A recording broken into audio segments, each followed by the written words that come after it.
Beatriz tinha 3 meses de vida quando decidiu voltar ao único lugar onde foi verdadeiramente feliz. O chalé nas montanhas onde passou sua lua de mel 10 anos atrás. Ela não queria morrer em um hospital frio, cercada de estranhos. Queria morrer em paz, envolta pelas memórias de quando o amor ainda parecia eterno. Léo estaria longe, refazendo a vida em algum lugar, ou pelo menos era o que ela pensava.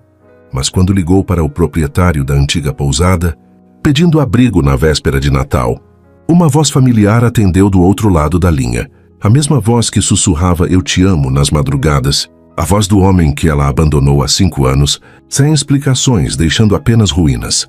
Léo, ele estava ali, no exato lugar para onde ela fugira para morrer. E o destino cruel e poético acabava de colocá-los frente a frente novamente. Se essa história tocar o seu coração, deixe seu like para que mais pessoas possam encontrá-la. Inscreva-se no canal para não perder os próximos capítulos. E me conte nos comentários de onde você está ouvindo essa mensagem. Cada palavra sua é combustível para continuarmos, trazendo histórias que fazem sentir. A estrada subia em curvas sinuosas pela Serra Gaúcha e Beatriz sentia cada solavanco como uma punhalada no abdômen. A dor estava pior, muito pior do que na semana passada. Ela apertou os dedos contra o volante, respirando fundo, tentando controlar a náusea que vinha em ondas. Apenas mais alguns quilômetros. Só mais um pouco. Eram 4 da tarde de 20 de dezembro, e a neve já começava a cair, fina, delicada, cobrindo os pinheiros de branco. O céu estava carregado de nuvens cinzentas, e o ar gelado penetrava até através do vidro fechado do carro. Beatriz olhou pelo retrovisor e viu seu próprio reflexo. Olhos fundos, pele pálida demais, o emagrecimento que não conseguia mais disfarçar. 60 dias. Era o que Dr. Reitor havia dito, com aquela voz suave e cheia de pena que ela tanto odiava. Talvez menos, Beatriz. Seu corpo está reagindo rápido demais. Ela desviou o olhar. Não queria pensar nisso agora. Não queria pensar em hospitais, em tratamentos que apenas prolongariam o sofrimento, em despedidas que nunca conseguiu dar. Queria apenas chegar àquele lugar onde 10 anos atrás foi genuinamente feliz. Mesmo que por uma semana. Mesmo que antes de tudo desmoronar entre brigas, imaturidade e palavras que não deveriam ter sido ditas. A placa surgiu à esquerda. Pousada Vale Encantado, 2 km. Beatriz sentiu o coração apertar. Uma mistura estranha de alívio e melancolia subindo pela garganta. Ela lembrava de cada detalhe daquele lugar. A varanda com vista para o vale.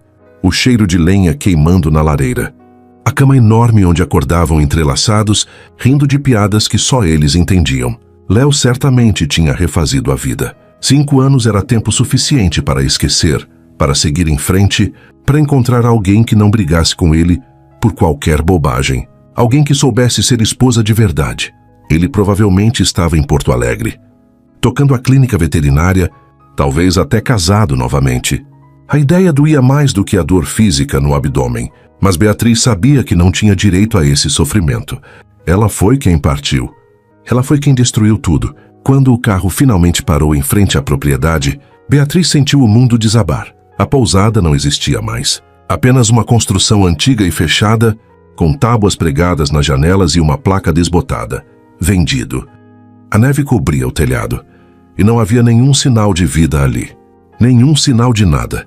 Ela desceu do carro, cambaleando um pouco quando a dor voltou a pulsar. Agarrou-se à porta, respirando devagar, esperando passar. Não podia desmaiar aqui. Não agora.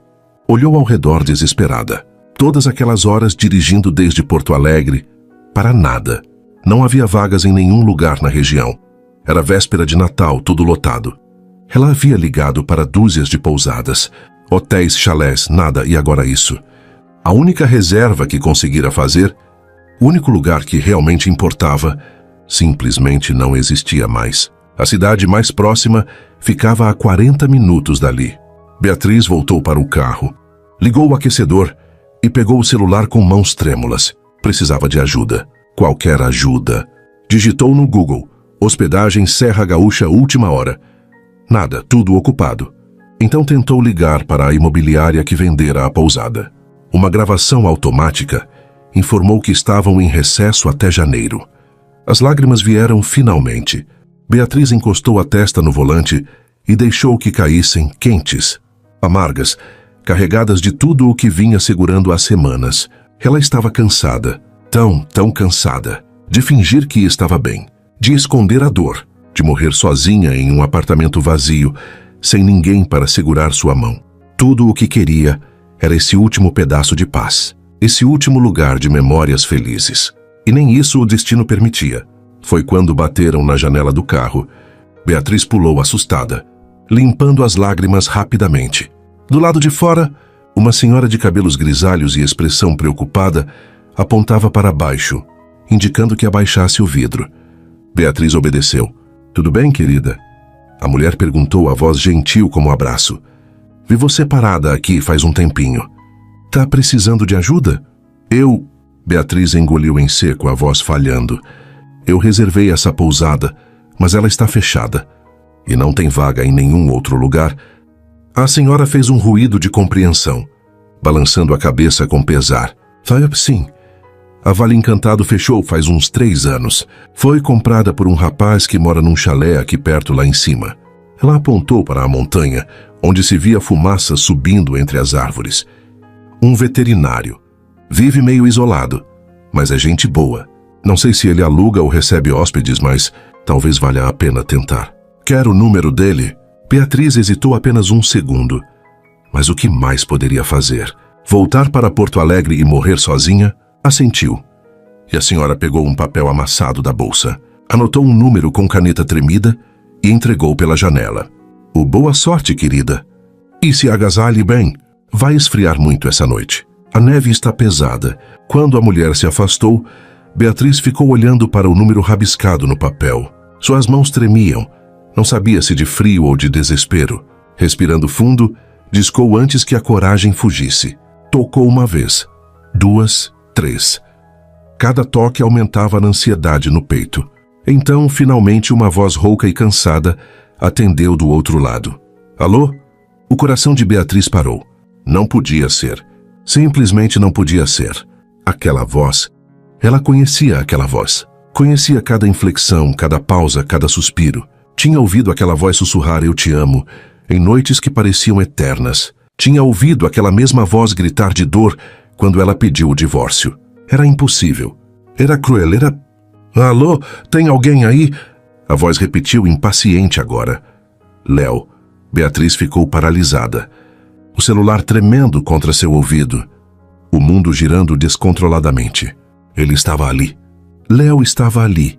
No exato lugar para onde ela fugira para morrer. O destino não poderia ser mais irônico, mais impossível. Ela fechou os olhos, sentindo as lágrimas voltarem. Tinha 2 opções: desligar e fugir, ou encarar o homem que ainda amava e admitir que precisava de ajuda, que estava desesperada, que não tinha mais para onde ir. Com a voz mais fraca do que pretendia, quase um sussurro estrangulado, Beatriz finalmente falou: "Léo, sou eu." "Beatriz." O silêncio que seguiu foi ensurdecedor. Por 10 segundos eternos, nenhum dos dois disse nada. Beatriz segurou o celular com tanta força que os dedos ficaram brancos. Do outro lado da linha, ela conseguia ouvir a respiração dele. Controlada, pesada, cheia de algo que não conseguia decifrar. Raiva, surpresa, mágoa. Então Léo respondeu, a voz estranhamente calma, como se estivesse falando com um estranho. "Onde você está?" Na frente da antiga pousada, Beatriz sussurrou, olhando para a construção abandonada, através do para-brisa embaçado. "Eu não sabia que você... Não fazia ideia que estava aqui. Eu só queria..." "Fica aí", ele interrompeu seco. "Vou buscar você." E desligou. Beatriz ficou olhando para a tela do celular como se ela pudesse lhe dar respostas. As mãos tremiam. O coração batia descompassado. De todas as formas de reencontrar Léo, de todas as maneiras de encarar o passado que destruíra, essa era a mais impossível e a mais dolorosa. 30 minutos depois, uma caminhonete 4x4 prata apareceu pela estrada coberta de neve. Beatriz sentiu o estômago revirar. Ela saiu do carro, puxando o casaco mais apertado contra o corpo magro, tentando controlar o tremor que não sabia se era de frio ou de pânico puro. A caminhonete parou a poucos metros. A porta se abriu e então ele desceu.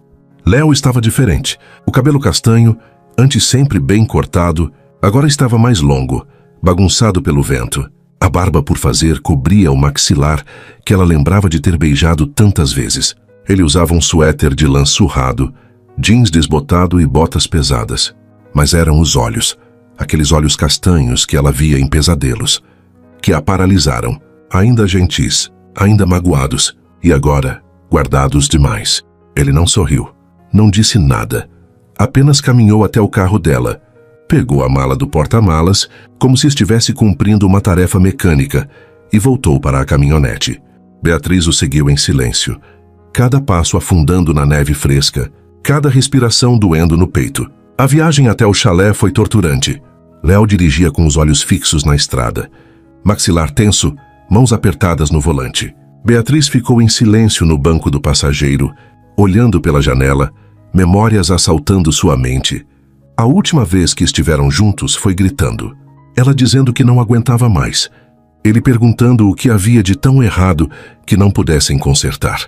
E ela covarde, apenas pegando as malas e saindo sem olhar para trás. O chalé tem 2 quartos. Léo finalmente falou, a voz sem emoção. Você pode ficar no de hóspedes. Não há outras opções na região nesta época. Léo, eu sinto muito. Eu não sabia que você... Não importa. Ele cortou ainda sem olhar para ela. Você precisa de um lugar, eu tenho espaço. É só isso.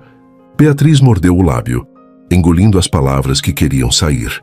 Não era assim que imaginara esse reencontro. Mas honestamente, nunca imaginou que reencontraria Léo. Achava que ele estaria longe, feliz, livre dela. O chalé surgiu entre os pinheiros como algo saído de um sonho, ou de uma memória distorcida. Era novo, mas havia algo familiar na estrutura, na varanda ampla, na fumaça saindo da chaminé. Léo havia construído ali, no terreno ao lado de onde passaram a lua de mel, o lugar das memórias felizes. Será que ele também buscava o passado? Ou será que estava apenas tentando reconstruir o que ela destruíra? Quando entraram, Beatriz foi recebida por um pastor alemão enorme que veio correndo latindo. Mas, estranhamente, o cão parou na frente dela, farejou suas mãos e, ao invés de rosnar, encostou a cabeça em sua palma. Torsai, Léo ordenou, mas o cachorro ignorou completamente, grudando em Beatriz como se a conhecesse há anos. Tudo bem, Beatriz sussurrou, acariciando a cabeça do animal. Havia algo reconfortante naquele gesto simples. Pelo menos alguém ali não a odiava. Léo pegou a mala dela e subiu as escadas sem esperar. Beatriz o seguiu, observando o chalé. Era aconchegante, mas visivelmente solitário. Uma árvore de Natal pequena no canto da sala, decorada de forma desigual. Guirlandas simples nas janelas. Algumas velas grossas espalhadas. A decoração de alguém que celebrava as festas por obrigação, não por alegria. Esse é o seu quarto, Léo disse, empurrando a porta de um cômodo simples, mas limpo. Cama de casal, uma cômoda antiga. Janela com vista para as montanhas. Banheiro é ali no corredor. Cozinha fica embaixo, pode usar quando quiser. Ele colocou a mala no chão e já estava se virando para sair, quando Beatriz chamou. Léo, boa noite. Beatriz, ele interrompeu, sem olhar para trás. Amanhã a gente conversa. E fechou a porta atrás de si. Beatriz ficou parada no meio do quarto vazio, ouvindo os passos dele se afastando pelo corredor, ouvindo a porta do outro quarto se fechando. Então finalmente desmoronou. Sentou na beirada da cama e chorou, silenciosamente, desesperadamente, com a mão tapando a boca para não fazer barulho. Ela havia destruído tudo, e agora estava ali, morrendo, sem coragem de contar a verdade, sem coragem de pedir perdão, sem coragem de admitir que nunca parou de amá-lo. Do outro lado da parede, Léo estava sentado na beirada da própria cama, cabeça entre as mãos, tentando controlar a tempestade de emoções que ameaçava destruí-lo. 5 anos. 5 anos tentando esquecê-la. 5 anos se convencendo de que era melhor assim. E então ela simplesmente aparece do nada, na véspera de Natal pedindo ajuda. Ele queria odiá-la, queria mandá-la embora, mas quando viu aquele rosto pálido, aqueles olhos fundos, aquele corpo visivelmente mais magro, tudo o que sentiu foi medo. Medo de que algo estivesse terrivelmente errado. E pior, medo de que ainda se importasse demais. Thor arranhou na porta do quarto de Léo, choramingando baixo, mas ao invés de entrar, o cachorro correu de volta para o corredor e se deitou em frente à porta do quarto de hóspedes, como se estivesse montando guarda, como se soubesse de algo que os humanos ainda não sabiam. Naquela noite, separados por apenas uma parede, Beatriz e Léo ficaram acordados, ela lutando contra a dor física e emocional, ele lutando contra a vontade de atravessar aquele corredor e exigir respostas. Nenhum dos dois dormiu, e nenhum dos dois tinha ideia de que o destino estava apenas começando a reescrever suas histórias. A primeira manhã foi torturante. Beatriz desceu as escadas devagar, cada degrau um esforço, a dor latejando no abdômen apesar dos analgésicos, que tomara escondida às 5 da madrugada. Quando chegou à cozinha, Léo já estava lá, preparando café como se fosse a coisa mais normal do mundo receber a ex-esposa que não via há 5 anos. Bom dia, ele disse sem olhar para ela, vertendo café em 2 canecas. A voz era educada, distante, como se falasse com uma estranha. Bom dia, Beatriz respondeu, sentando-se à mesa com cuidado. Thor imediatamente veio deitar aos seus pés, encostando o focinho em sua perna. Léo colocou uma caneca na frente dela e se sentou do outro lado da mesa, criando o máximo de distância possível entre eles. Tomou um gole do café, olhos fixos na janela onde a neve caía fina e persistente. Quanto tempo você pretende ficar? Ele perguntou. A pergunta soando mais como formalidade do que curiosidade genuína. Beatriz segurou a caneca com as 2 mãos, sentindo o calor queimar suas palmas. O tempo que for necessário, ela queria dizer, até não conseguir mais fingir que estou bem. Até meu corpo desistir. Mas o que saiu foi, não sei ainda, alguns dias talvez. Léo assentiu sem comentar. O silêncio entre eles era denso, pesado de tudo que não diziam. Beatriz percebeu como ele evitava olhar diretamente para ela, como mantinha o corpo virado para o lado, como seus dedos tamborilavam nervosos na mesa. Ele estava desconfortável. Claro que estava. E ela não podia culpá-lo. Os dias seguintes foram uma coreografia cuidadosa de evitação. Léo passava horas trancado no escritório, trabalhando remotamente. Beatriz ficava na sala, fingindo ler livros que não conseguia processar, ou na varanda enrolada em cobertores, observando as montanhas. Eles se cruzavam na cozinha, nos corredores, trocavam palavras educadas e vazias. Com licença, precisa de algo? Não, obrigada. Mas havia rachaduras nas defesas, pequenas, quase imperceptíveis, mas estavam lá, como quando as mãos dele se tocaram acidentalmente ao pegarem a mesma caneca no armário. Ambos congelaram. O choque elétrico daquele toque simples, reverberando entre eles. Léo retirou a mão primeiro, murmurando uma desculpa. Mas Beatriz viu o modo como seus dedos tremeram ligeiramente, ou quando Léo a encontrou na varanda às 3 da madrugada, tremendo de frio e tentando esconder a expressão de dor no rosto. Ele não disse nada, apenas tirou o próprio casaco de lã e colocou sobre os ombros dela, o calor residual de seu corpo envolvendo-a como um abraço. Então voltou para dentro, deixando-a sozinha com o perfume dele impregnado no tecido. Ou quando Beatriz, sem pensar, preparou o café exatamente como ele gostava, forte, com apenas meia colher de açúcar, e só percebeu o que havia feito quando viu a expressão dele. Algo passou por aqueles olhos, castanhos, surpresa, dor, memória. Mas ele apenas pegou a caneca, murmurou um obrigado rouco e saiu. A tensão sexual não resolvida pulsava entre eles como coisa viva. Um olhar que durava 1 segundo além do necessário. Uma proximidade acidental que nenhum dos dois se apressava em desfazer. A memória de corpos que já se conheceram intimamente, agora separados por anos de silêncio e mágoa.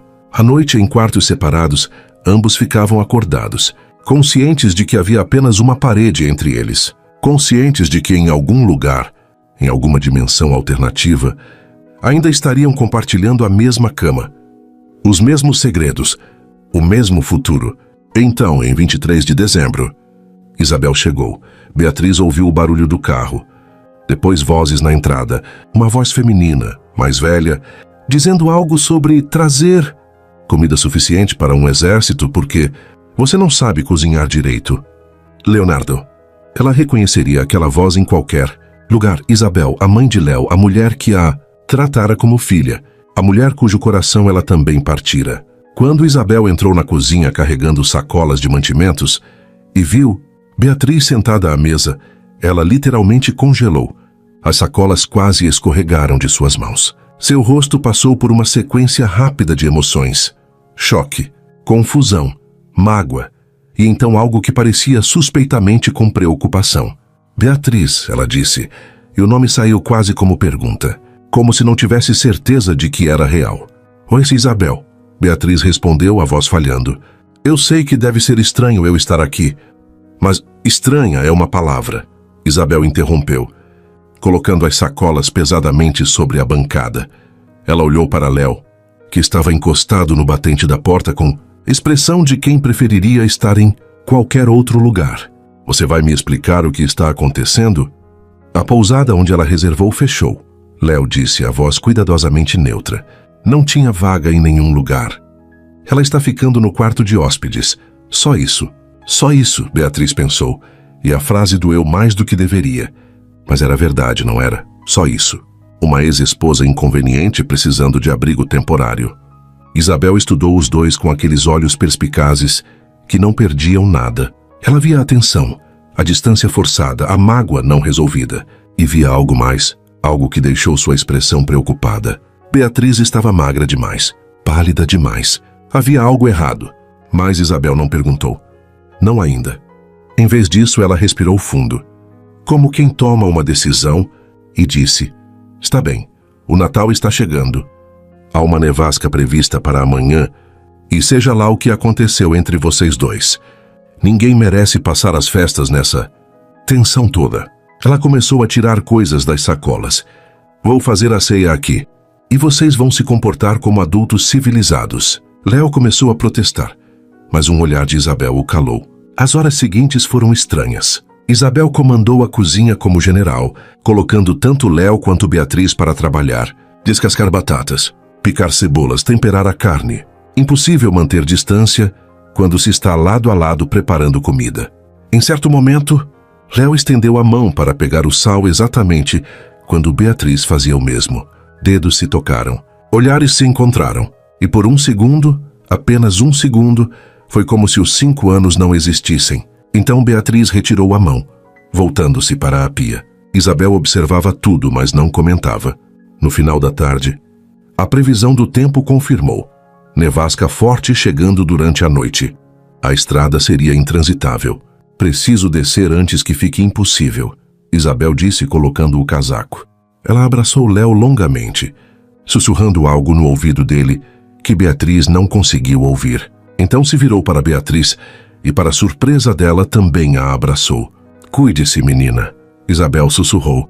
E havia algo no tom que fez Beatriz querer chorar. Como se ela soubesse, como se pudesse ver através de todas as mentiras. Quando Isabel partiu, Léo e Beatriz ficaram parados na varanda, observando as luzes do carro desaparecendo estrada abaixo. E então começou a nevar de verdade. A nevasca chegou com força na madrugada do dia 24.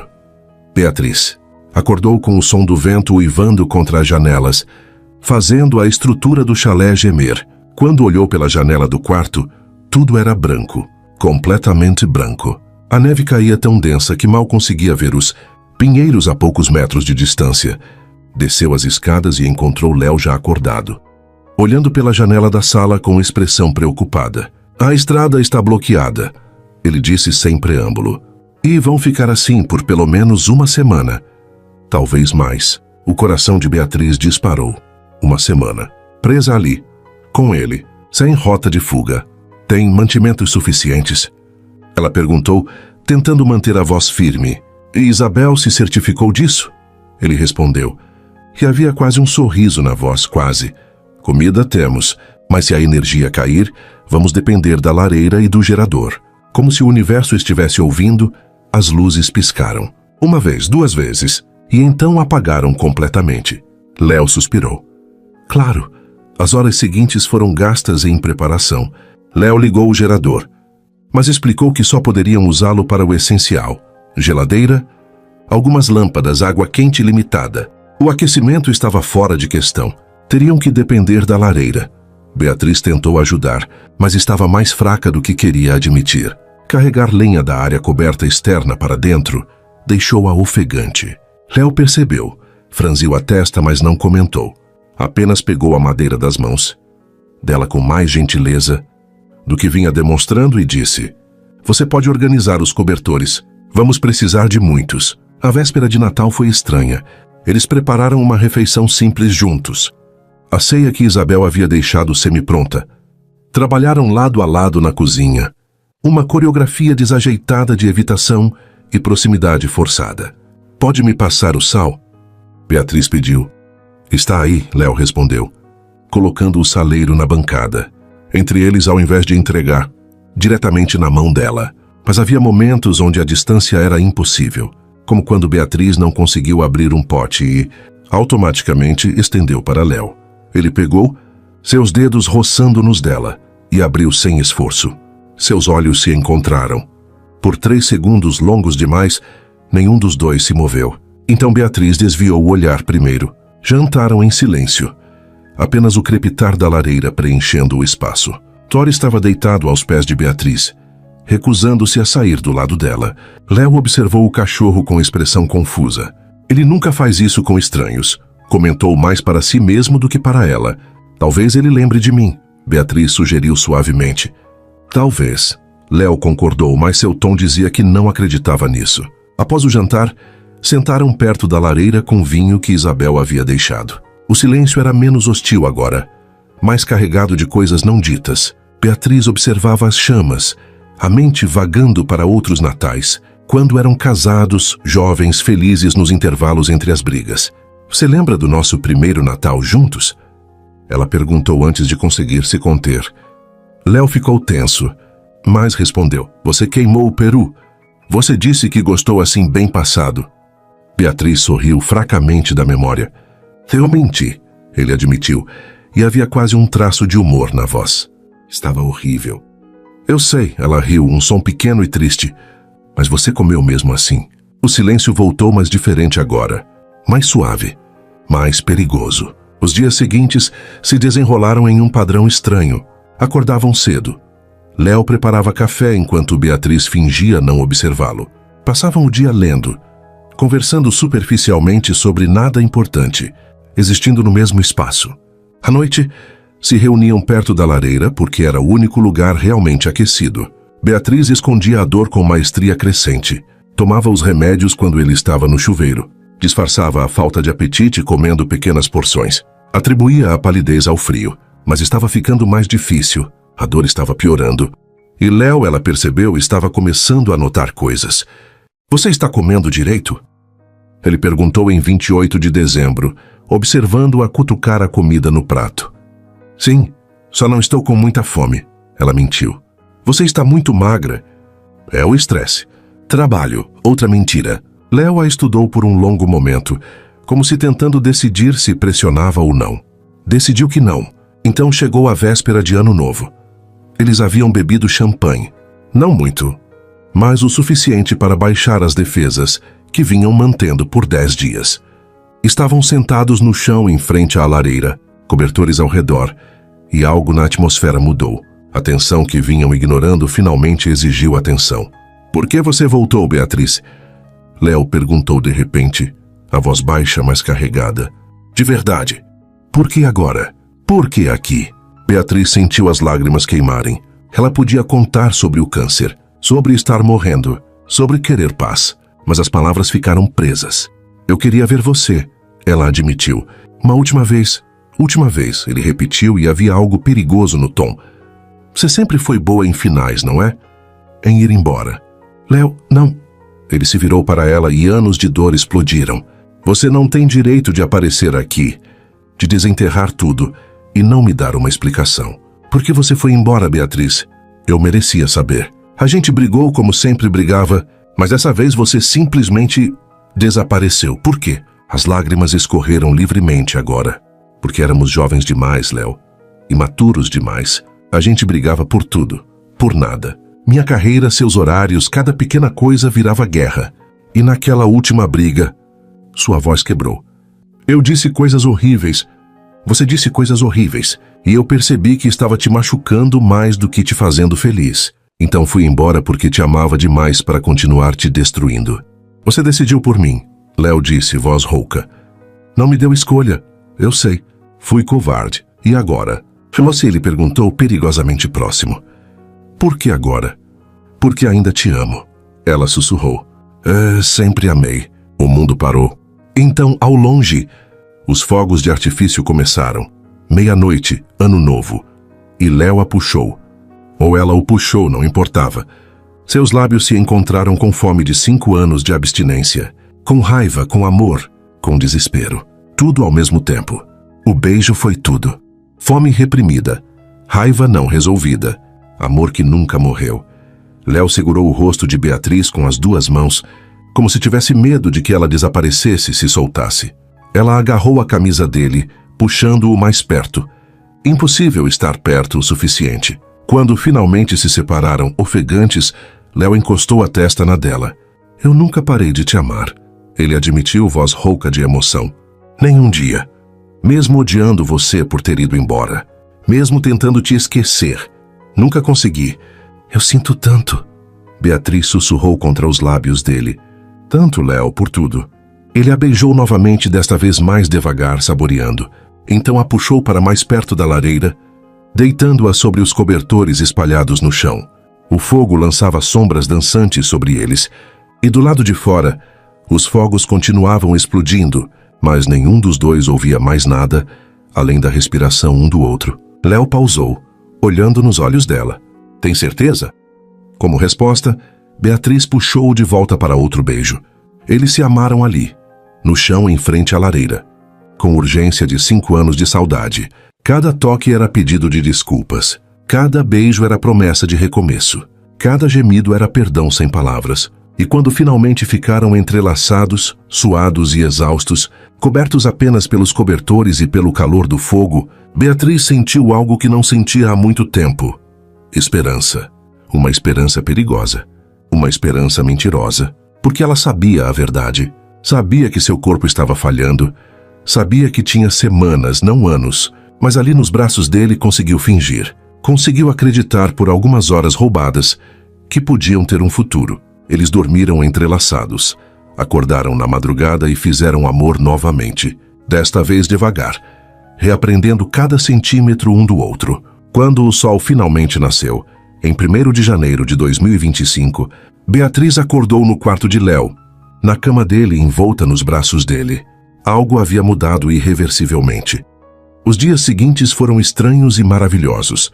Beatriz se mudou naturalmente para o quarto de Léo. Eles não discutiram isso. Simplesmente aconteceu. As manhãs começavam entrelaçados, relutantes em sair da cama. Léo preparava café enquanto ela tentava domar o cabelo bagunçado. Tomavam café juntos, agora sentados lado a lado, não mais em pontas opostas da mesa. Thor continuava grudado em Beatriz, seguindo-a por toda parte, deitando aos pés dela sempre que ela se sentava. Era como se o cachorro soubesse de algo que os humanos não sabiam. Ele nunca foi tão carinhoso nem comigo, Léo comentou, observando Thor com a cabeça no colo de Beatriz. É estranho. Talvez ele só saiba que preciso dele, Beatriz disse. E havia mais verdade naquelas palavras do que Léo podia imaginar. Eles faziam planos. Planos impossíveis que faziam o coração de Beatriz sangrar a cada palavra. Na primavera, Léo disse certa manhã, braços em volta dela enquanto observavam a neve pela janela. Podemos plantar um jardim ali na frente. Você sempre quis ter um jardim com ervas. Sim, Beatriz concordou, voz falhando. Seria lindo. E no verão, quero te levar para conhecer a costa. Tem um lugar perto de Torres que é incrível. Eu adoraria. Cada plano era uma faca. Cada promessa de futuro era tortura. Mas Beatriz não conseguia parar. Não conseguia dizer a verdade. A dor estava piorando. Muito pior. Ela acordava às 3, 4 da manhã, precisando dos analgésicos mais fortes. Tomava escondida no banheiro, esperando Léo dormir profundamente antes de se mover. Disfarçava a falta de apetite dizendo que estava satisfeita. Atribuía a palidez ao inverno rigoroso. Mas Léo estava começando a notar coisas. Você está comendo muito pouco, ele disse em uma das noites, observando o prato dela mal tocado. Comi demais no almoço. Ela mentiu, forçando mais algumas garfadas. Você está sempre cansada. É o frio. Me deixa com sono. Beatriz. Ele segurou o rosto dela, forçando-a a olhar nos olhos dele. Está tudo bem? De verdade. Por um momento, Beatriz quase contou. Quase despejou tudo. O diagnóstico, o prognóstico, a razão real pela qual voltou. Mas então pensou em perder aquilo. Perder os olhares de amor ao invés de pena. Perder os planos de futuro, mesmo que impossíveis. Perder a chance de ser apenas Beatriz. Não Beatriz, a paciente terminal. Está tudo bem. Ela mentiu, beijando-o. Prometo. Ele não pareceu totalmente convencido, mas deixou passar. Houve momentos de pura felicidade nesses dias de janeiro, como quando Léo ensinou Beatriz a alimentar a lareira corretamente, e ela, de propósito, fez errado só para vê-lo rir. Ou quando fizeram biscoitos de gengibre juntos e Beatriz comeu a massa crua, fazendo Léo revirar os olhos e dizer: "Você não mudou nada." Ou as tardes inteiras na cama, redescobrindo cada centímetro um do outro, conversando sobre tudo e nada. Se pudéssemos voltar no tempo, Léo disse certa noite, dedos traçando círculos preguiçosos no braço dela. O que você faria diferente? Ficaria, Beatriz pensou. Lutaria por nós, não fugiria. E agora voltaria antes. Teria mais tempo com você. Teria sido menos teimosa, ela disse em voz alta. Teria ouvido mais. Brigado menos. Nós dois brigávamos demais, Léo concordou. Éramos jovens e estúpidos. E agora? Ele a puxou mais perto. Agora somos mais velhos. Esperançosamente mais sábios. Mas sem tempo, ela pensou tristemente. Então chegou 28 de janeiro. Beatriz havia sentido náuseas estranhas pela manhã, diferentes da dor usual, mais intensas. Atribuiu a progressão do câncer. Talvez o fígado estivesse começando a falhar. Tomou medicação extra e esperou passar. Mas não passou. Às 2 da tarde, enquanto descia as escadas para preparar chá, a tontura veio sem aviso. O mundo girou violentamente. Ela tentou se agarrar ao corrimão, mas seus dedos escorregaram. O último pensamento antes de tudo escurecer foi: Léo vai descobrir. Léo estava no escritório quando ouviu o barulho. Um baque surdo seguido de silêncio. Seu coração gelou. Ele correu para o corredor e encontrou Beatriz desacordada no chão, pálida como a neve lá fora. Beatriz! Ele gritou ajoelhando ao lado dela, procurando por pulso. Estava lá mais fraco. Bea, acorda. Por favor, acorda. Ela não respondeu. Thor estava ali também, latindo, empurrando o nariz contra o rosto de Beatriz, como se tentando acordá-la. Léo pegou o celular com mãos tremendo e discou emergência. Então, com cuidado, carregou Beatriz até o carro. A estrada havia sido limpa 3 dias atrás. Ele podia chegar ao hospital. Tinha que chegar. Durante todo o trajeto pela montanha, ele dirigiu como louco, uma mão no volante, outra segurando a mão dela. Não me deixa, ele sussurrava. Não agora. Não quando acabei de te ter de volta. Por favor, Bia. Ela não respondeu. E enquanto as montanhas passavam em borrão pela janela, Léo sentiu o medo mais profundo de sua vida se instalando, porque algo estava terrivelmente errado. E ele estava prestes a descobrir o quê? O pronto-socorro de Canela estava lotado. Léo carregou Beatriz para dentro, gritando por ajuda. E imediatamente uma equipe se mobilizou. Colocaram-na em uma maca. Fizeram perguntas rápidas que ele não sabia responder. Seu histórico médico? Alergias? Medicações? Eu não sei. Ele repetia desesperado. Nós não conversamos sobre isso. Levaram-na para dentro. Uma enfermeira pediu que ele esperasse. Léo sentou em uma cadeira de plástico duro, cabeça entre as mãos, tentando controlar o pânico que ameaçava consumi-lo. Thor havia ficado no carro, mas ele mal conseguia pensar nisso. Mal conseguia pensar em qualquer coisa, além da imagem de Beatriz desacordada no chão. Quanto tempo passou? 30 minutos, 1 hora? Parecia eternidade. Finalmente, uma médica jovem se aproximou. Expressão séria. Senhor Mendes? Pode vir comigo, por favor? Léo a seguiu por corredores brancos e assépticos até um pequeno consultório. Beatriz estava lá sentada em uma maca, acordada mas pálida como fantasma. Quando viu Léo, seus olhos se encheram de lágrimas. Beatriz, ele começou, mas a médica o interrompeu gentilmente. Senhor Mendes, preciso fazer algumas perguntas à paciente. O senhor é ex-marido, Léo disse automaticamente. Mas então corrigiu olhando para Beatriz. Não, marido, família. A médica assentiu. Senhora Mendes, precisamos do seu histórico médico completo. Está tomando alguma medicação atualmente? Beatriz olhou para Léo. Depois para a médica. E então, com voz tão baixa que era quase um sussurro, disse: oxicodona.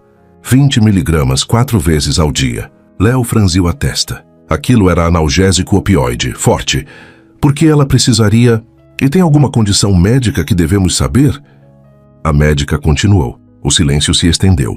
Beatriz fechou os olhos, lágrimas escorrendo pelas bochechas. Então sussurrou as palavras que destroçariam o mundo de Léo. Câncer de pâncreas. Estágio 4. Diagnosticado em novembro, o chão desapareceu sob os pés de Léo. Ele se apoiou na parede, incapaz de processar o que acabara de ouvir. Câncer. Estágio 4. Novembro. Tem algum oncologista acompanhando? A médica perguntou, profissional, mas gentil. Dr. Heitor Amaral. Porto Alegre. Beatriz respondeu ainda sem abrir os olhos. A médica fez anotações. Vou contatar ele. Enquanto isso, fizemos alguns exames de rotina e... Ela hesitou. Senhora Mendes, há algo mais que precisamos conversar. Beatriz finalmente abriu os olhos confusa. O quê? Seus níveis de HCG estão muito elevados. Fizemos um ultrassom para verificar se havia massa tumoral adicional relacionada ao câncer, mas... Senhora, a senhora está grávida. Aproximadamente 6 semanas. O mundo parou completamente. Beatriz ficou olhando para a médica como se ela estivesse falando em outro idioma. Isso não é possível. É raro. Extremamente raro nas suas condições. Mas os exames são conclusivos. Há um embrião viável, com um batimento cardíaco detectável. Léo não conseguia falar, não conseguia se mover, não conseguia processar. Câncer terminal, grávida, 6 semanas. As palavras giravam em sua mente sem fazer sentido. Vou dar alguns minutos para vocês, a médica disse suavemente, saindo e fechando a porta. O silêncio no consultório era ensurdecedor. Então Léo finalmente encontrou sua voz. Estágio 4. Beatriz soluçou. Léo, estágio 4. Ele gritou e então se controlou, voz quebrando. Você está morrendo. O tempo todo. Você estava morrendo e não me contou. Eu sinto muito. Quanto tempo? Ele exigiu, lágrimas escorrendo pelo rosto. Quanto tempo você tem? 2 meses, ela sussurrou. Talvez menos agora. Léo cambaleou até a cadeira, sentando pesadamente. 2 meses. Ela tinha 2 meses de vida.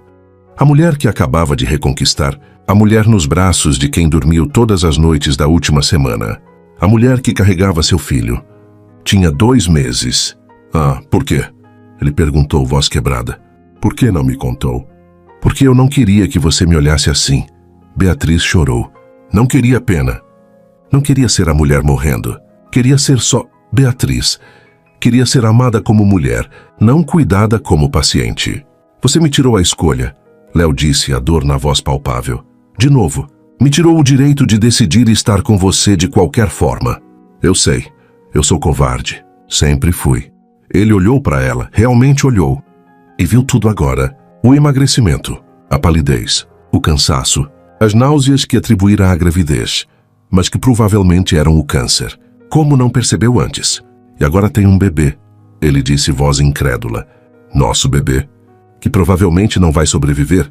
Beatriz completou nova onda de soluços. Porque eu não vou sobreviver. A médica voltou, acompanhada de um médico mais velho. Eles explicaram a situação com delicadeza profissional. A gravidez era de alto risco, altíssimo. Continuar provavelmente aceleraria a progressão do câncer. As chances de ambos sobreviverem eram quase 0. A escolha responsável seria interromper.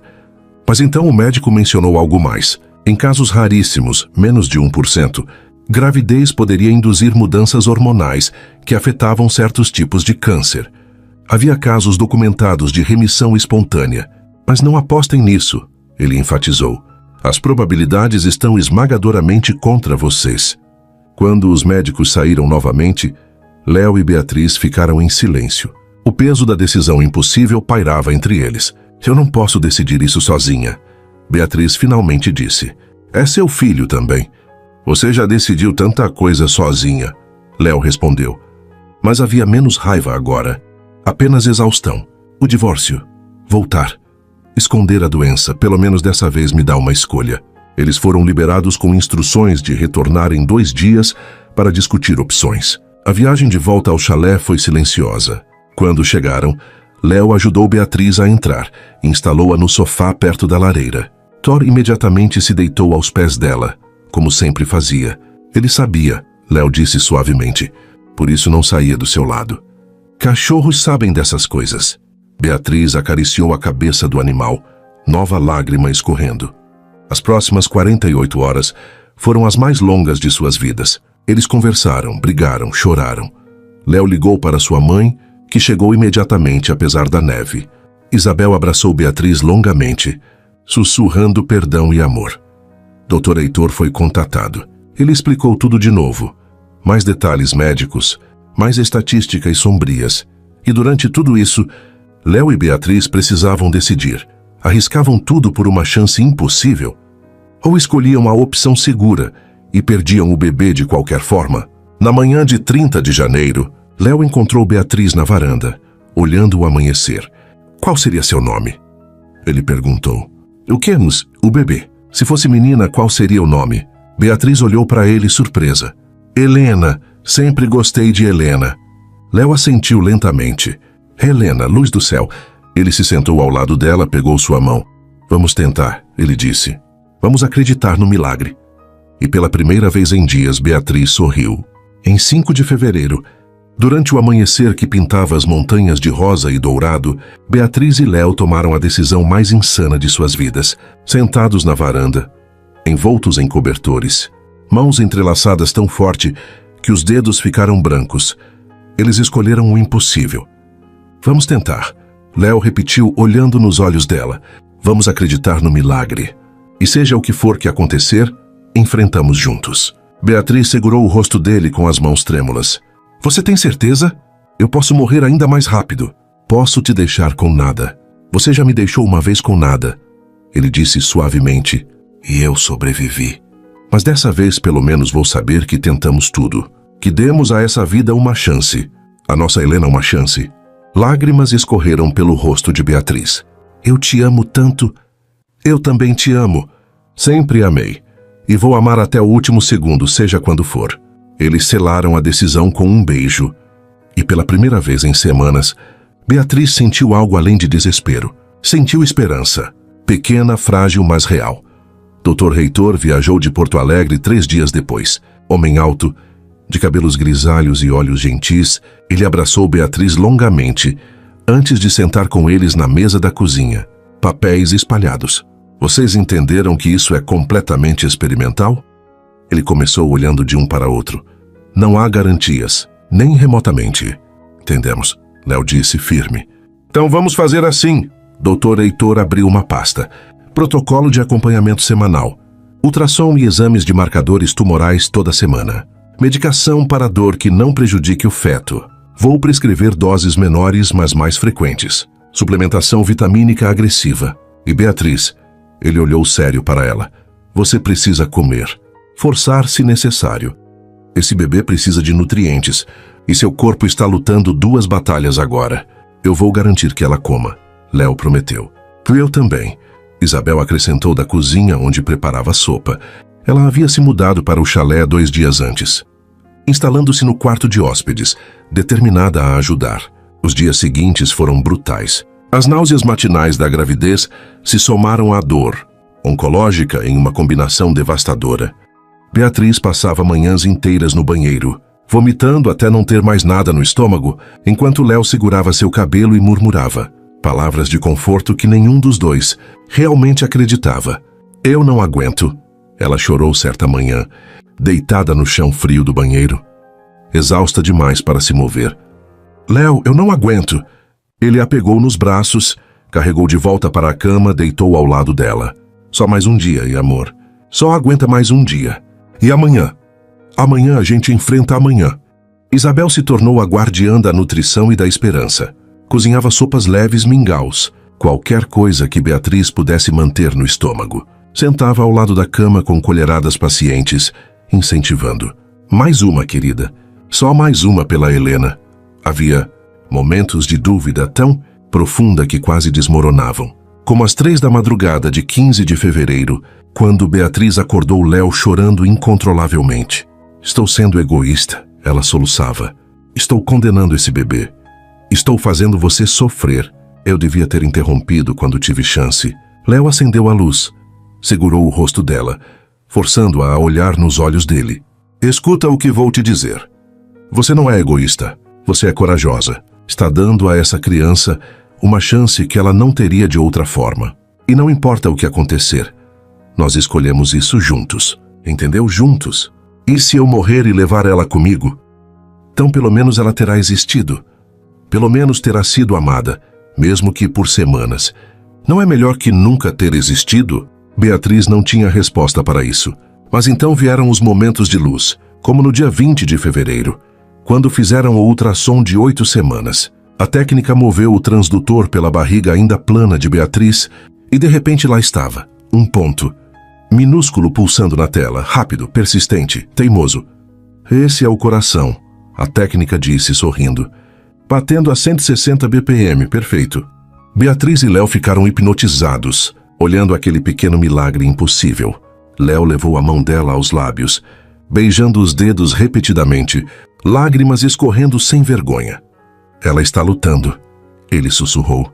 Nossa Helena está lutando. A técnica imprimiu imagens, e eles levaram para casa como tesouros. Colaram uma na geladeira. Isabel chorou quando viu.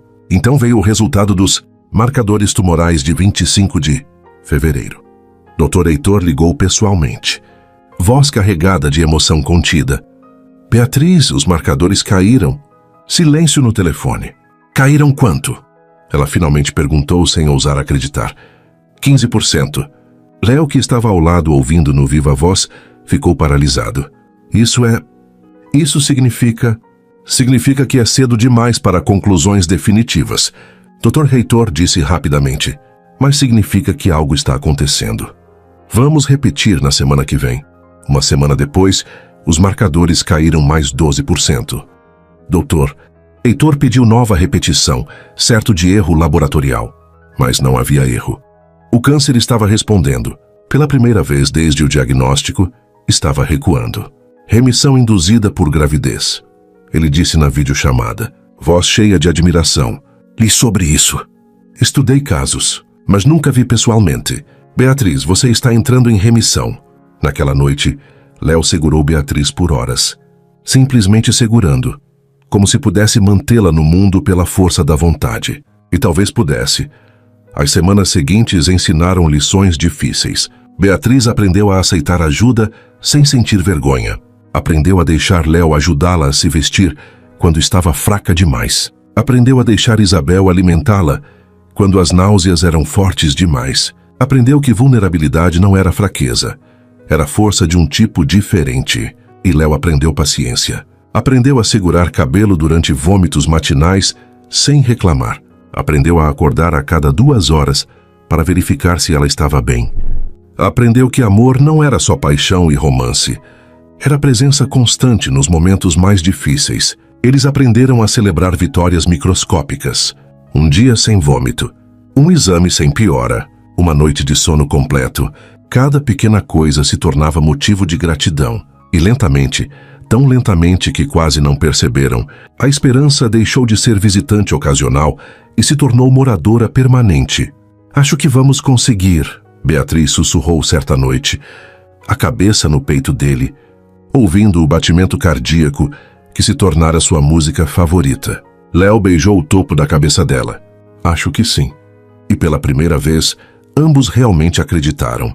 Março chegou trazendo os primeiros sinais de que o impossível estava se tornando realidade. No exame de 10 de março, 10 semanas de gravidez, algo extraordinário apareceu nos resultados. Dr. Heitor ligou pessoalmente e Beatriz colocou no viva voz para Léo ouvir também. Beatriz, preciso que você sente. Ele começou e o coração dela despencou. Mas notícias sempre começavam assim. O que foi?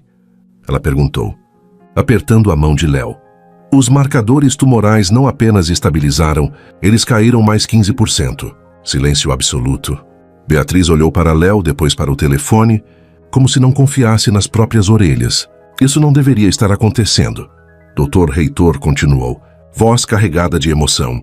Com a progressão que você tinha, com a gravidez estressando seu sistema, esses números deveriam estar subindo. Mas eles estão caindo, consistentemente. O que isso significa? Léo perguntou, voz tensa de esperança que não ousava liberar completamente. Significa que vamos repetir o exame.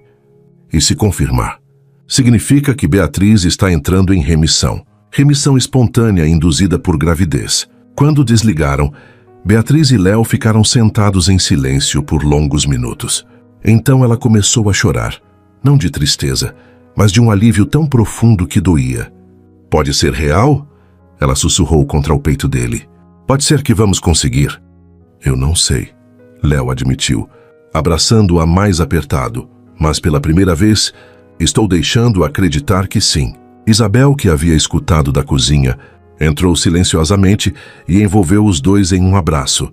3 pessoas unidas pela esperança frágil mas crescente. Uma semana depois, nova confirmação. Mais 12% de queda. Dr. Reitor exigiu terceira repetição, certo de erro laboratorial. Mas não havia erro. O impossível estava acontecendo. As consultas semanais se tornaram rituais de esperança. Eles dirigiam até Canela juntos. Léo sempre segurando a mão de Beatriz, ambos em silêncio nervoso. Na sala de espera, Léo traçava círculos no dorso da mão dela com o polegar, gesto inconsciente que a acalmava. E quando os resultados vinham bons, eles comemoravam do único jeito que sabiam, com lágrimas de alívio e abraços que duravam eternidades. Então chegou o ultrassom de 14 semanas, em 10 de abril. A técnica moveu o transdutor pela barriga, que começava a arredondar, e a imagem apareceu na tela. Não era mais um ponto, era um bebê. Minúsculo ainda, mas claramente humano. Dedos, pés, perfil delicado. Coração batendo forte, a técnica anunciou. Todas as medidas dentro do esperado, e ela moveu o transdutor para outra posição. Vocês querem saber o sexo? Beatriz e Léo se entreolharam. Já sabiam, no fundo, mas precisavam ouvir. Sim, disseram juntos, né? É uma menina. A técnica sorriu. Parabéns, Helena, sua Helena, real, saudável, crescendo. Contra todas as probabilidades. Mas a técnica continuou o exame, focando em outra área. Quando terminou, chamou o médico. Beatriz sentiu o estômago revirar. Algo estava errado. O médico entrou, revisou as imagens e sorriu. Senhora Mendes, tenho boas notícias. A massa no pâncreas está visivelmente menor, significativamente menor. Léo se levantou da cadeira ao lado de Beatriz. Quanto menor?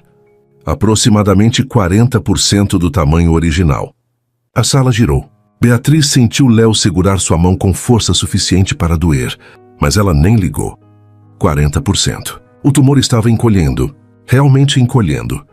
Dr. Heitor chorou ao telefone quando recebeu os resultados. Beatriz, você está vivendo um caso médico histórico. Está acontecendo. A remissão está acontecendo. Mas a vida, como sempre, não permite felicidade sem teste. Em 15 de maio, às 18 semanas de gravidez, quando finalmente ousavam acreditar que o milagre era real, Beatriz acordou sentindo umidade entre as pernas. Quando olhou, viu sangue. Muito sangue. Léo! Ela gritou, voz estridente de pânico. Léo! Ele apareceu em segundos, viu o sangue e empalideceu. Mas não hesitou. Pegou-a nos braços, ainda de pijama, e correu para o carro. Isabel acordou com o barulho. Viu a situação e disse apenas, eu vou atrás de vocês. A viagem até o hospital foi pesadelo. Beatriz chorava incontrolavelmente, mãos no ventre, como se pudesse manter Helena ali pela força da vontade. Léo dirigia com mandíbula travada, mãos tão apertadas no volante que os nós dos dedos ficaram brancos. Por favor, Beatriz implorava para ninguém e todos. Por favor, não leva ela. Não agora. Não depois de tudo. Ela vai ficar bem. Léo repetia, mas a voz estava quebrando. Vocês duas vão ficar bem. No hospital foram direto para a obstetrícia. Horas de ultrassom, exames, monitoramento. Cada minuto era tortura. Léo ficou ao lado de Beatriz o tempo todo, segurando sua mão, sussurrando orações que não sabia se acreditava, fazendo barganha com qualquer Deus que estivesse ouvindo. Isabel chegou, sentou do outro lado, completando o círculo de amor em volta de Beatriz. Finalmente, a obstetra entrou com resultados. Seu rosto era sério, mas não devastado. O bebê está bem, ela disse, e Beatriz desmoronou em soluços de alívio. Batimento cardíaco forte. Movimentos normais. O sangramento foi causado por descolamento parcial de placenta. Isso é perigoso? Léo perguntou. Oh, pode ser, mas é controlável. O problema? A médica olhou. Diretamente para Beatriz, é que você vai precisar ficar em repouso absoluto até o parto completo. Nada de esforço, nada de ficar em pé mais que alguns minutos. Sua única função agora é ser o ninho dessa menina. Por quanto tempo? Beatriz perguntou. Até ela nascer. Aproximadamente 20 semanas ainda. 20 semanas. Quase 5 meses de cama. Para Beatriz, acostumada a controlar tudo, independente e teimosa, era sentença de prisão. Mas quando colocaram o monitor no ventre e ela ouviu o batimento cardíaco de Helena, rápido, teimoso, persistente, entendeu que não havia escolha. Eu faço, ela disse, o que for preciso. Naquela noite, instalada de volta no chalé com ordens médicas estritas, Léo arrumou tudo para ela. Moveu a cama para a sala para ela poder ver as montanhas. Empilhou livros ao alcance. Trouxe laptop para trabalho leve. Colocou o sino na mesinha ao lado para ela chamá-lo quando precisasse. Eu vou ser seus pés, ele prometeu ajoelhado ao lado da cama. Mão no ventre dela onde Helena chutava levemente. Suas mãos. Seus braços. Você só precisa ficar aqui e manter nossa menina segura. Eu tenho tanto medo, Beatriz confessou. Eu também. Mas temos medo juntos e Helena... Ele beijou a barriga dela. Helena está lutando. Sente? Ela está chutando. Está dizendo que não vai desistir. Como se concordando. Outro chute forte. E pela primeira vez desde o sangramento, Beatriz sorriu. Os dias se transformaram em rotina. E a rotina se tornou amor em sua forma mais pura e essencial. Beatriz passou junho, julho, agosto e setembro na cama adaptada na sala. O chalé inteiro foi reorganizado em torno dela. Sua fortaleza. Sua prisão, seu ninho. Livros empilhados ao alcance. Laptop para trabalho leve que cansava rápido demais. Telefone sempre próximo. E a janela, sua conexão com o mundo exterior, de onde observava as estações mudando nas montanhas. As manhãs começavam sempre da mesma forma. Léo acordava às 6, preparava café, voltava para o quarto deles e a carregava cuidadosamente para o banheiro.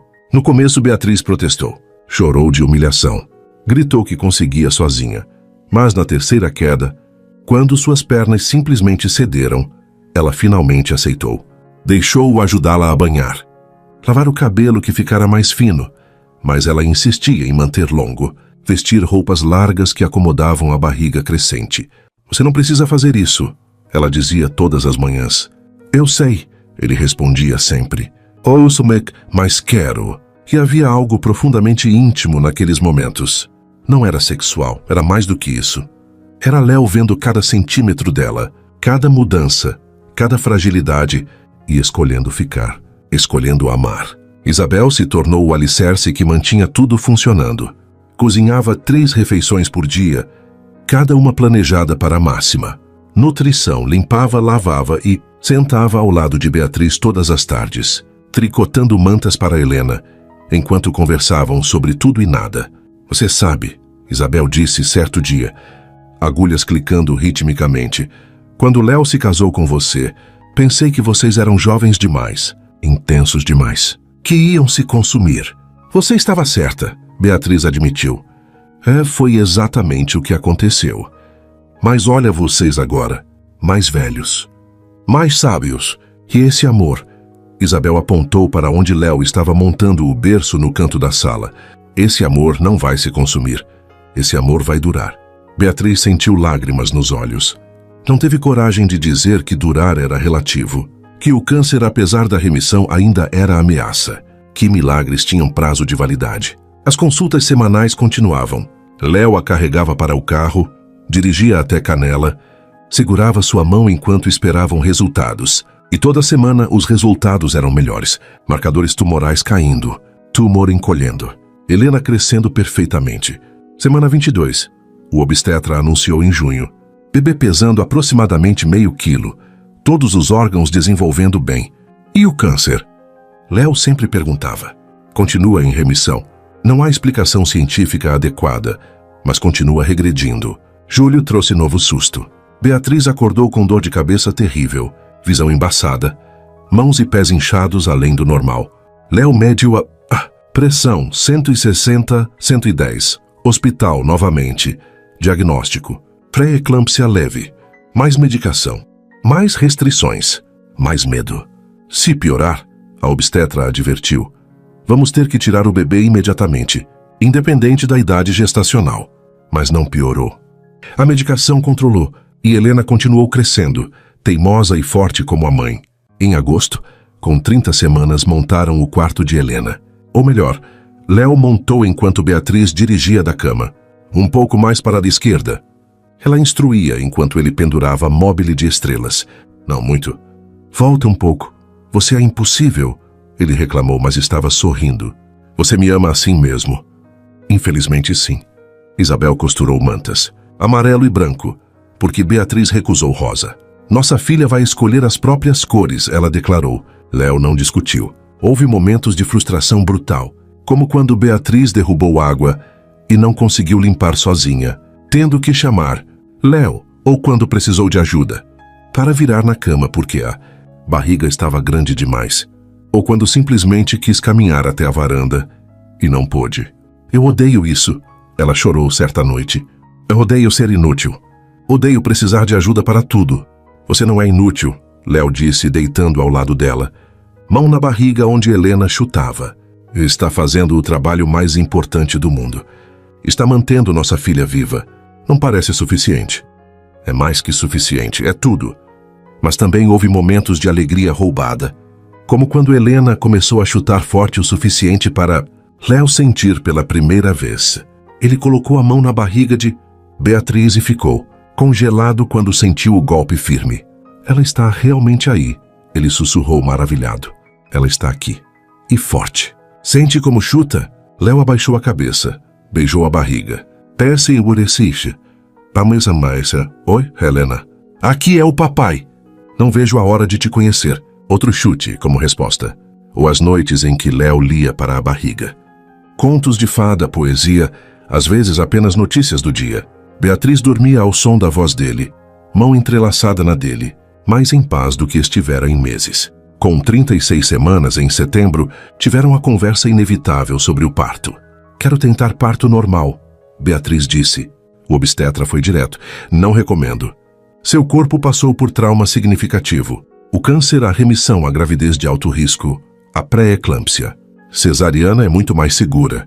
Beatriz começou a argumentar, mas Léo segurou sua mão. Amor, já arriscamos tanto.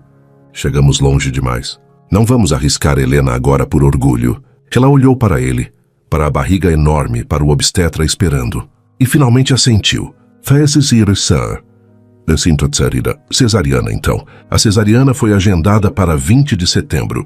38 semanas. Seguro o suficiente para Helena antes que qualquer complicação pudesse surgir. Os dias finais foram de preparação emocional.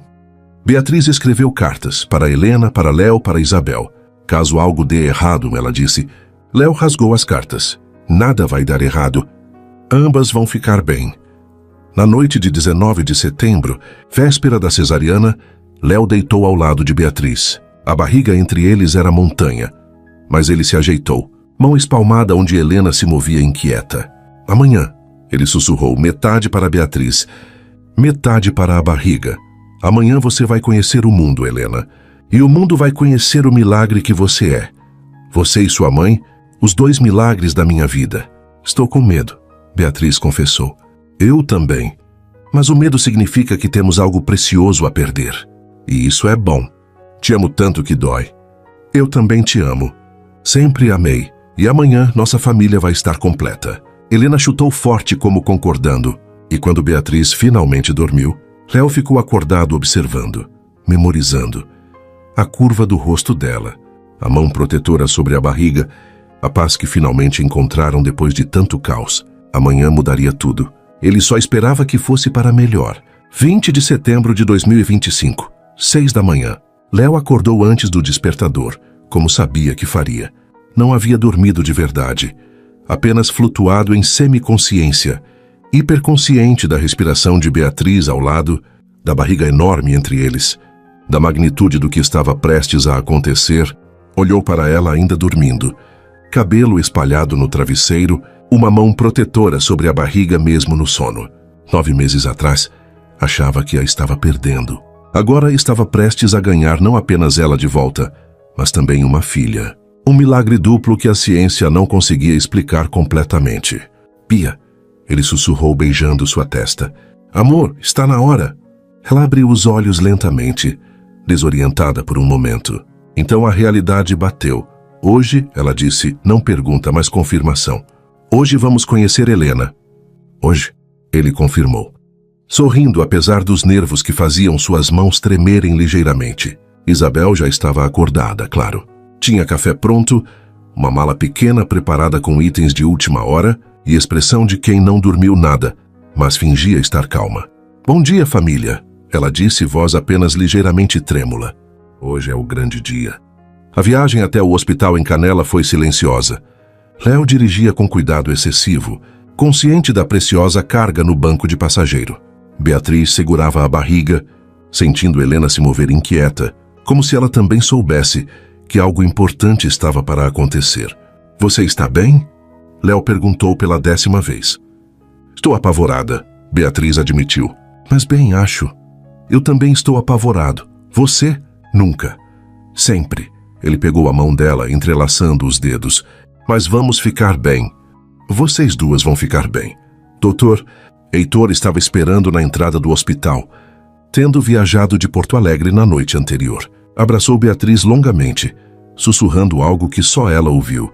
Depois apertou a mão de Léo, olhos brilhando. Vocês chegaram longe demais para falhar agora, ele disse. Vamos fazer história hoje. A preparação foi metódica. Beatriz trocou para o avental hospitalar. Enfermeiras colocaram acesso venoso, verificaram sinais vitais. Tudo normal.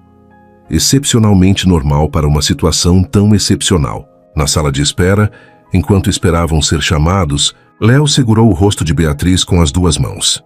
Obrigado, ele disse. Por quê? Por voltar. Por lutar. Por nos dar Helena. Por tudo. Eu é que agradeço. Ela sussurrou, lágrimas nos olhos. Por ter acreditado no impossível comigo. Então foi a hora. A sala cirúrgica era fria, clínica, cheia de equipamentos e pessoas de branco. Colocaram Beatriz na mesa, anestesista explicando o procedimento. Léo, paramentado com roupa cirúrgica, sentou ao lado da cabeça dela, segurando sua mão. Isabel, também paramentada, ficou do outro lado. Você vai sentir pressão, mas não dor, o anestesista explicou. Vai ficar tudo bem. Cortina bloqueando a visão de Beatriz. Ela só podia ver Léo. Focou nos olhos castanhos dele, na mão segurando a dela, na voz murmurando palavras de amor e encorajamento. Estou aqui, ele repetia. Não vou a lugar nenhum. Estou aqui. Os minutos se arrastaram como horas. Beatriz sentia movimentos, pressão, vozes profissionais, trocando informações técnicas que não processava. E então um choro. Agudo, indignado, forte, o som mais lindo que já havia ouvido. É uma menina! A obstetra anunciou desnecessariamente, voz cheia de emoção. Léo se levantou para ver, e o que viu fez suas pernas fraquejarem. Um bebê pequeno, vermelho, completamente coberto de vernix, chorando com força impressionante. Viva. Tão obviamente, milagrosamente viva. Limparam rapidamente, mediram, verificaram. 2,8 quilos, a enfermeira anunciou. 50 centímetros. Todos os sinais vitais perfeitos. Então colocaram Helena no peito de Beatriz. O mundo parou. Beatriz olhou para aquele rostinho amassado, os olhos apertados, a boquinha se abrindo e fechando, e desmoronou completamente. Soluços profundos sacudiram seu corpo, enquanto tocava o rosto da filha com dedos trêmulos. Você está aqui, ela repetia, quase incrédula. Você realmente está aqui? Oi, meu amor. Oi, Helena. Léo estava chorando abertamente, sem se importar com quem via. Ele beijou a testa de Beatriz, depois a cabecinha de Helena, incapaz de formar palavras através da emoção que ameaçava destruí-lo. Isabel, do outro lado, tinha as mãos no rosto, lágrimas escorrendo livremente, sussurrando orações de gratidão. Bem-vinda. Helena, Léo finalmente conseguiu dizer, voz quebrada: "Bem-vinda ao mundo, minha menina." Os dias seguintes foram borrão de emoções e adaptações. Exames pós-natais de Beatriz revelaram o que Dr. Reitor mal ousava anunciar. Não havia evidência de doença nenhuma. Os tumores haviam desaparecido completamente. Os marcadores estavam normais. As imagens mostravam pâncreas cicatrizado, mas funcionando. Remissão completa. Ele disse, voz cheia de emoção: "Beatriz, você está curada, não sei como. Não sei porquê. Mas você está curada." Beatriz olhou para Helena dormindo em seus braços, então para Léo sentado ao lado da cama hospitalar, e entendeu. Sabia exatamente por quê. O amor tinha operado 2 milagres, e ela ia passar o resto de sua vida grata por ambos. Quando levaram Helena para casa 3 dias depois, o chalé parecia diferente. Mais quente, mais vivo, mais completo. Thor farejou o bebê cuidadosamente. Então se posicionou como guardião ao lado do berço, recusando-se a sair. As primeiras noites foram caóticas. Helena acordava a cada 2 horas, chorando, precisando mamar. Léo e Beatriz se revezavam, ele trocando fraldas com dedicação de veterinário. Acostumado a tratar criaturas frágeis, ela amamentando com paciência aprendida através de meses de espera. "Ela tem seus olhos." Léo sussurrou certa madrugada, embalando Helena enquanto Beatriz descansava. "E sua teimosia?" Beatriz respondeu sorrindo. Isabel dormia no quarto de Desista, hóspedes, mas parecia ter radar. Para quando precisavam de ajuda. Aparecia com café, com comida, com mãos prontas para segurar bebê, enquanto eles dormiam algumas horas. Uma semana após o nascimento, Dr. Reitor visitou. Segurou Helena, esse bebê que não deveria existir, e chorou novamente. "Vocês sabem que vou publicar esse caso?" Ele disse, com sua permissão, claro. "Mas o mundo médico precisa saber que isso é possível. Desde que proteja nossa privacidade." Beatriz concordou. "Mas sim, se pode ajudar outras pessoas a terem esperança, conte nossa história." Naquela noite, Léo deitou ao lado de Beatriz na cama que compartilhavam novamente. Helena dormindo no berço ao lado. "Um ano atrás," ele disse suavemente, "eu estava sozinho aqui, convencido de que nunca seria feliz novamente. E agora? Agora tenho tudo. Literalmente tudo que sempre quis." Beatriz se virou para ele, beijou-o devagar. "Eu também." E enquanto a lua iluminava as montanhas lá fora, e Helena dormia o sono dos inocentes, 2 milagres descansavam em paz. Os 20 anos seguintes foram os mais felizes de suas vidas. Helena cresceu no chalé entre montanhas, com Thor como sombra protetora. Seus primeiros passos foram dados na sala, mãozinhas agarradas ao pelo do pastor alemão gigante que nunca a deixava cair. Suas primeiras palavras foram mamãe, Papairitu, sua versão de Thor. O cachorro a seguia obsessivamente, dormia ao lado do berço, rosnava suavemente quando estranhos se aproximavam. Beatriz voltou ao trabalho gradualmente. Não a arquitetura corporativa de antes, mas projetos que tocavam seu coração. Uma escola infantil em Gramado, um centro comunitário em Canela, casas sustentáveis para famílias de baixa renda. Trabalhava de casa, sempre presente para Helena, sempre grata por cada dia comum que antes parecia garantido. Léo reabriu a clínica veterinária mais transformada. Especializou-se em cuidados paliativos para animais, entendendo melhor que ninguém sobre aproveitar o tempo que resta. Helena frequentemente o acompanhava, aprendendo compaixão através de despedidas gentis. Todo aniversário de Helena, 20 de setembro, era celebrado como o milagre que era. Bolos elaborados, presentes exagerados, gratidão explícita. E todo 28 de janeiro, o dia em que descobriram a gravidez impossível, acendiam velas e sussurravam obrigados ao universo. Houve viagens, praias onde Helena construiu castelos de areia, cidades históricas onde aprendeu sobre o passado, a Europa que Beatriz sempre quis conhecer. Cada viagem documentada meticulosamente, fotos, vídeos, diários, memórias tangíveis para quando as memórias da mente falhassem. Thor viveu até os 13 anos, falecendo pacificamente aos pés da cama de Beatriz em 2037. Helena, então com 12 anos, chorou por dias. Enterraram-no no jardim, onde plantaram uma árvore. Para que ele sempre esteja aqui, Léo explicou. Isabel envelheceu graciosamente, presente em cada aniversário, Cada Natal, cada marco importante. Viu Helena crescer de bebê milagroso a adolescente inteligente e curiosa. Faleceu em paz aos 89 anos, em 2049, dormindo na cadeira favorita, com um tricô no colo. Suas últimas palavras foram: "Cuidei da minha família. Posso descansar agora." Helena entrou na medicina aos 18, inspirada pela jornada da mãe. "Quero ajudar outras pessoas a terem milagres também", ela disse. Beatriz chorou de orgulho. Os exames semestrais de Beatriz continuaram por 20 anos. Sempre limpos, sempre saudáveis. Dr. Reitor, aposentado aos 75, ainda ligava para saber dos resultados, maravilhado que seu milagre continuava vivendo. Então veio novembro de 2045.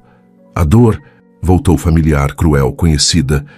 Beatriz a reconheceu imediatamente, não no pâncreas desta vez, mas irradiando do lado direito, sob as costelas. Tentou ignorar, atribuiu a má postura, idade, qualquer coisa. Mas a dor não mentia. Dezembro trouxe o diagnóstico: câncer de fígado, metástases múltiplas, estágio avançado. A oncologista, jovem, que estudara o caso de Beatriz na faculdade, deu a notícia com gentileza. "Quanto tempo?" Léo perguntou, voz surpreendentemente firme. "Com cuidados paliativos, 6 meses a 1 ano, talvez menos." Beatriz tinha 59 anos. Helena estava com 20, no 2º ano de medicina. 20 anos. Ela tivera 20 anos roubados ao destino. 20 natais, 20 aniversários. Como poderia reclamar? "Eu já venci uma vez", ela disse calmamente, segurando a mão de Léo. "Tive 20 anos que nunca deveria ter tido. E está tudo bem." Desta vez não havia choque. Apenas tristeza tranquila e aceitação profunda. Os últimos meses foram dedicados a criar legado. Beatriz escreveu cartas para Helena, para abrir na formatura, no casamento, no nascimento do primeiro filho, nos momentos difíceis quando precisasse ouvir a voz da mãe. Gravou vídeos com conselhos, histórias. "Eu te amo", repetido até não poder mais falar. Escreveu diário detalhado de sua jornada, para que Helena nunca esquecesse que milagres são possíveis. Léo cuidou dela até o fim, desta vez preparado, mas não menos devastado. Carregou-a quando as pernas falharam. Alimentou-a quando comer se tornou difícil. Segurou-a durante dores que medicação não controlava completamente. E amou-a. Deus como amou-a. Helena amadureceu rápido demais, mas permaneceu segura de uma coisa: fora completamente amada. Ajudou a cuidar da mãe, aprendendo lições sobre dignidade e despedida que nenhum livro de medicina ensinava. Em maio de 2046, tarde dourada banhando a varanda, Beatriz estava deitada onde Léo a carregara. Helena segurava uma mão, Léo a outra. As montanhas brilhavam ao longe, douradas pelo sol poente. "Eu tive tudo", Beatriz sussurrou. 20 anos que nunca deveria ter tido. "Vocês dois, meu milagre e meu amor. Como posso pedir mais? Nós é que tivemos você", Helena chorou. "Obrigada, mãe, por tudo." "Obrigada por ter voltado", Léo disse, beijando sua testa. "Obrigada por ter ficado." "Obrigada por cada dia", Beatriz sorriu. Não foi final feliz. Foi vida feliz, e isso é muito melhor. Fechou os olhos. Respiração ficou suave. E então, em paz absoluta, partiu. Era 18 de maio de 2046. Beatriz Santos Mendes viveu 60 anos, 20 dos quais eram impossíveis, mas foram os mais verdadeiros. Dezembro de 2061, véspera de Natal. A neve caía suave sobre o chalé, cobrindo os pinheiros de branco, como sempre fizera. Mas dentro as coisas estavam diferentes, melhores, mais completas de um jeito que só o tempo e a cura conseguem trazer. Helena estava na cozinha, agora com 36 anos, preparando o risoto de fungo que sua mãe costumava fazer. Suas mãos se moviam com confiança, seguindo a receita que decorara não de um papel, mas de memórias de infância, observando Beatriz cozinhar nesta mesma cozinha. "Mamãe, posso ajudar?" "Tenas diz que esta tarrice", uma vozinha perguntou. Helena olhou para baixo e viu Beatriz Bia, como todos a chamavam, de 4 anos. Olhos grandes e curiosos, idênticos aos da avó que nunca conheceu. Seu coração apertou, como sempre acontecia, quando via o quanto a filha se parecia com a mãe. "Pode sim, meu amor. Vem mexer o risoto para mamãe." Bia subiu no banquinho, Pegou a colher de pau com seriedade, de quem faz trabalho importante, e começou a mexer. Rafael, marido de Helena, observava da mesa com sorriso suave. Casado há 6 anos, ele conhecia a história. Conhecia o peso e a beleza que aquela família carregava. Da sala, Léo observava a cena. Aos 79 anos, cabelos completamente brancos, mas ainda com aqueles olhos castanhos gentis. Ele se movia mais devagar, mas com dignidade que a idade lhe dera. Usava o suéter de lã que Helena tricotara para ele. Nunca tão bom quanto os de Isabel, mas feito com amor igual. Vovô, Bia correu da cozinha quando viu que ele estava acordado da soneca vespertina. Vem ver a árvore que a gente decorou. Léo se levantou, pegou a mão pequena da bisneta e deixou-se ser arrastado até a árvore de Natal na sala. Era enorme, decorada com enfeites colecionados ao longo de décadas. Alguns eram velhos, de quando Beatriz ainda estava viva. Alguns eram de quando Helena era pequena. E alguns eram novos feitos por Bia na escola. Ficou linda, ele disse, ajoelhando com esforço para ficar na altura da menina. A avó Beatriz adoraria. A vovó que está no céu? Bia perguntou como sempre perguntava. Essa mesma. Você sente falta dela? Léo sorriu, olhos marejando levemente. Todos os dias, meu amor. Todos os dias. Mas ela está feliz lá? Muito feliz. E orgulhosa de você. Helena apareceu limpando as mãos no avental. Ouviu a conversa e sentiu o aperto familiar no peito. 15 anos. 15 anos sem a mãe, mas carregando-a em cada gesto, cada escolha, cada respiração. Jantar está quase pronto, ela anunciou. Bia vem ajudar a mamãe a colocar a mesa. Enquanto mãe e filha trabalhavam, Léo foi até a janela. A tradição continuava. 2 velas acesas no parapeito. Uma para Beatriz, uma para Isabel. Luzes guiando espíritos que não precisavam de guia, mas mereciam ser lembrados. Após o jantar, quando Bia estava sonolenta, mas lutando contra o sono, como todas as crianças fazem na véspera de Natal, ela se enroscou no colo de Helena na frente da lareira. Contar a história da vovó Bia, ela pediu como sempre pedia. Helena olhou para Léo, que assentiu levemente, para Rafael, que sorriu encorajador, e começou. Sua vovó Bia era mágica. Ela estava muito doente, tão doente que os médicos disseram que ela ia morrer, mas ela não desistiu. Ela voltou para este chalé. Encontrou seu avô Léo novamente, e juntos eles acreditaram em algo impossível. O quê? Bia perguntou, fascinada como sempre. Que o amor poderia fazer milagres. E sabe o que aconteceu? O quê? 2 milagres aconteceram. Primeiro, sua mãe, Helena tocou o próprio peito, nasceu quando não deveria poder nascer. E segundo, a vovó ficou curada. Por 20 anos inteiros, ela viveu feliz com sua família. E cada dia desses 20 anos, ela agradeceu por ter tido coragem de acreditar. E ela era feliz? Muito feliz, meu amor. Ela teve o grande amor da vida dela. Helena olhou para Léo, que observava com lágrimas nos olhos.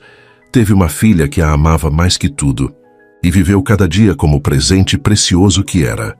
Por que ela morreu então? Helena respirou fundo. Porque mesmo milagres têm fim, Bia. Mas o amor não tem. O amor continua. Está aqui em nós, neste chalé, nesta família. Sua vovó nunca foi embora de verdade. Ela vive em cada um de nós. Léo se aproximou. Passou o braço em volta de Helena. Olhou para a bisneta que carregava o nome de sua esposa. A avó me ensinou algo importante. Ele disse suavemente que o amor verdadeiro não nos dá garantias de tempo, mas nos dá algo melhor. Nos dá razões para sermos corajosos, para vivermos plenamente, para nunca desistirmos.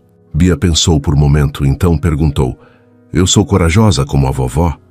Mais ainda, Léo respondiu, beijando o topo da cabeça dela, porque você carrega o nome dela e o coração dela, e um dia vai fazer seus próprios milagres. Lá fora, a neve continuava caindo. Dentro, o fogo crepitava.